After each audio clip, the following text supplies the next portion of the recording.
Bakit sang-ayon ka kung bakit nakakatulong ang teknolohiya sa mga estudyante?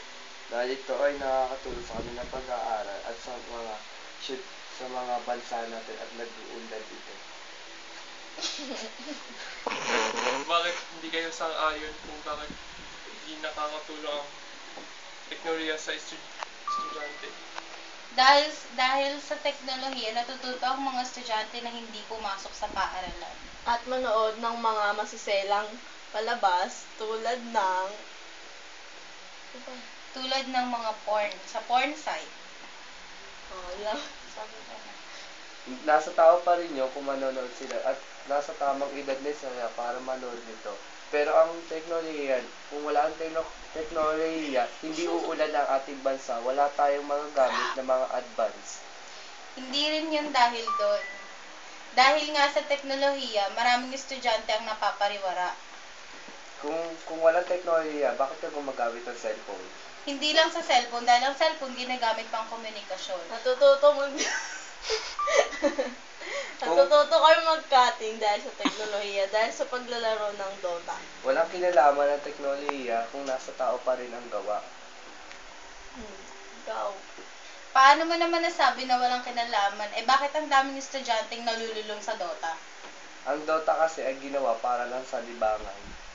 Hindi lang yan para sa libangan, dahil ito ginagamitan pa rin ng teknolohiya.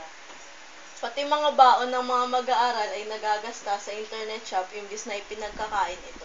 Para sa akin, nasa tao pa rin kung gagawa sila ng kagaguhan o kaya gamit ang teknolohiya.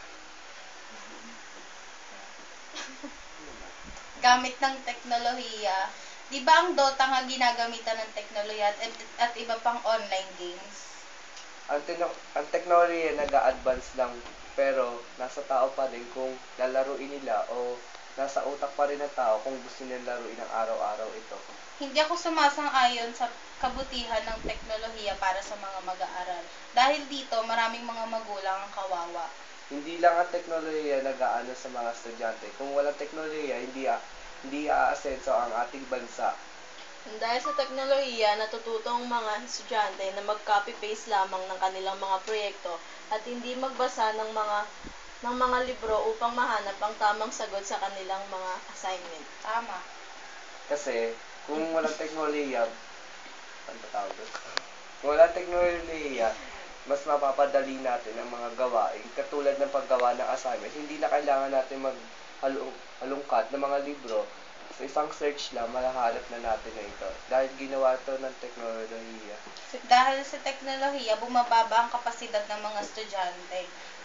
Hindi lang sa mga estudyante ang dapat dapat bigyan pansin ang pag-unlad ng ating bansa dahil sa teknolohiya. Wala teknolohiya, wala tayong magagamit na mga kagamitan na hindi makikita sa ibang dimensyon. Dahil sa teknolohiya ay nagiging tamad ang mga estudyante. Tulad nga ng sabi mo, ay hindi na gumagamit ng mga libro ang estudyante samantalang ang mga internet na lamang. Huwag kayo mag-focus sa mga estudyante. Marami pa dapat ipag-focus dahil sa teknolohiya. Tingnan nyo na lang ang laging advance. Tignan mo na lang ang base 40. Bakit kinailangan mag-base 40? Di ba dahil sa mababa na ang kapasidad ng mga estudyante? Dahil nga ng teknolohiya.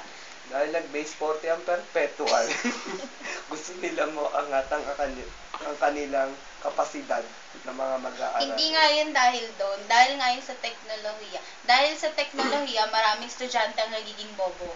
Tanong nyo na lang kay Tamayan. Hindi ko alam na. Meron pa ba kayong gusto idagdag? Wala na, tumingin ka na. Maraming salamat, Judge. Maraming salamat dyan. Sige,